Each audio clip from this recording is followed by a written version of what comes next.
everybody, and welcome to this week's newsletter. As you can see, I've either been fake baking or I've been abroad. I've been abroad, judging by my voice. I've been abroad, judging by my 3-day hangover. I've been abroad.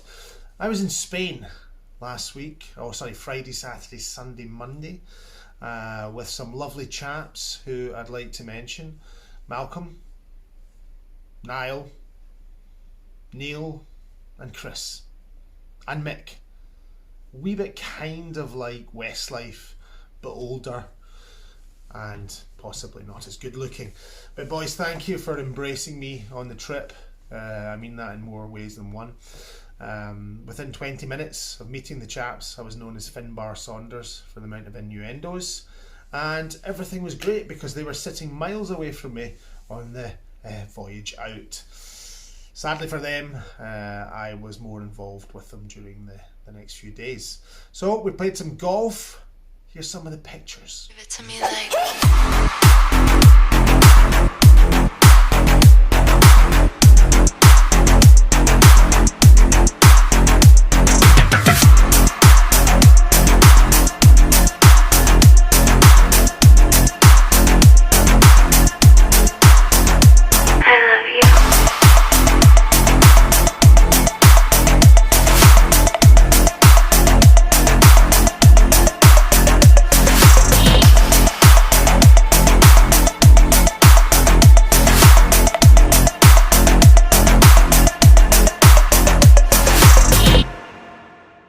So Bella Medina, Bella Mabapa, it was a great venue for golf, and I even met some members of Langlands who probably will never forget that experience.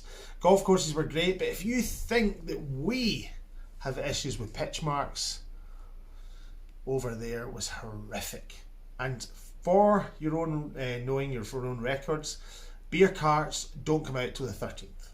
So if you need a beer, you have to take them with you. Not that I needed that at all. My first tee shot, the lady that said to me on, "Are you the pro?" I said, "Yes, I am." And then proceeded to duck hook it into the trees. That was it. But I steadily got better and finished second in between all you banditos, especially you, Niall. I'll be checking with William Wood to see exactly what your handicap is. Like special mention to Mick, who developed a stammer after 10 beers, which was quite interesting. Well done, Mick. Chris is a wonderful organiser if you ever need somebody to organise a trip. And Neil's just a guy from Dundee that just looks marvellous for 51. Dundee United fan as well. So, boys, thank you again.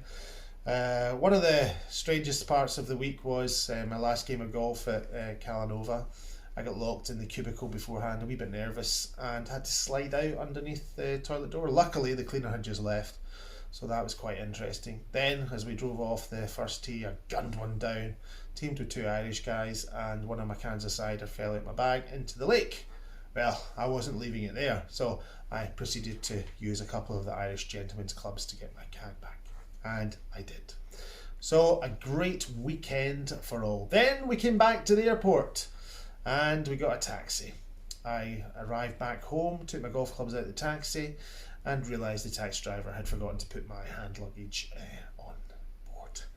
So I had to drive back an hour and a half later to the airport to find my suitcase, which I thought would be under a controlled explosion by the anti-terrorist squad. It was still sitting there with my overpriced neck cushion that I bought in Malaga. So that was it.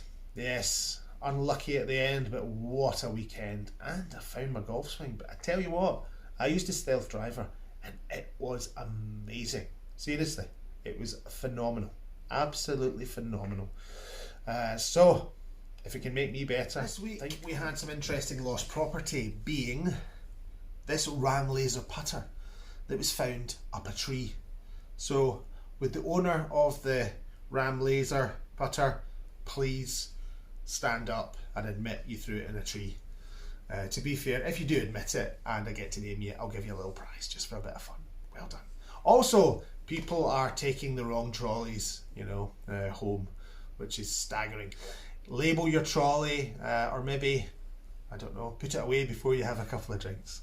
Not that I'm insinuating anything there, of course. So the Ram Laser trolleys, come on, let's get it together. Special mention to, I nearly forgot his name, Chris Fegan. Chris smashed it out of the park the other week. Now, I don't want to mention who gave him a big tune-up in the lab the day before, but I think you know who it was. Yeah, it was me. So, Chris, the quintessential gentleman, or as I say, the miniature James Bond. Have you ever played with Chris? What a lovely guy. What a lovely guy. So well done to you, Chris. Just remembered on one of our nights out, I get lost trying to find a restaurant. I was a little bit tired from the midday sun and Sandra Miguel, but yes, it took me about an hour and a half to make the restaurant because I just could not operate Google Maps. And turned up, had my pizza, left, but I was quite lucky to leave because just after I left, a large rat appeared and tried to scramble up, the table. So, needless to say, that was the next day's main meal. But well done to Niall, who scooped the award of the Reining Cup. I can't remember why it's called the Reining Cup. Probably I'll never get to know that because I definitely won't be allowed back. I'm just far too much fun, according to some. Now, as you see on the members page, I've been harping on about us having Sky Television now. Now, that may not seem a big deal to you guys, but it should be because it just adds to the value of your club. But we need people to utilise the club, buy drinks.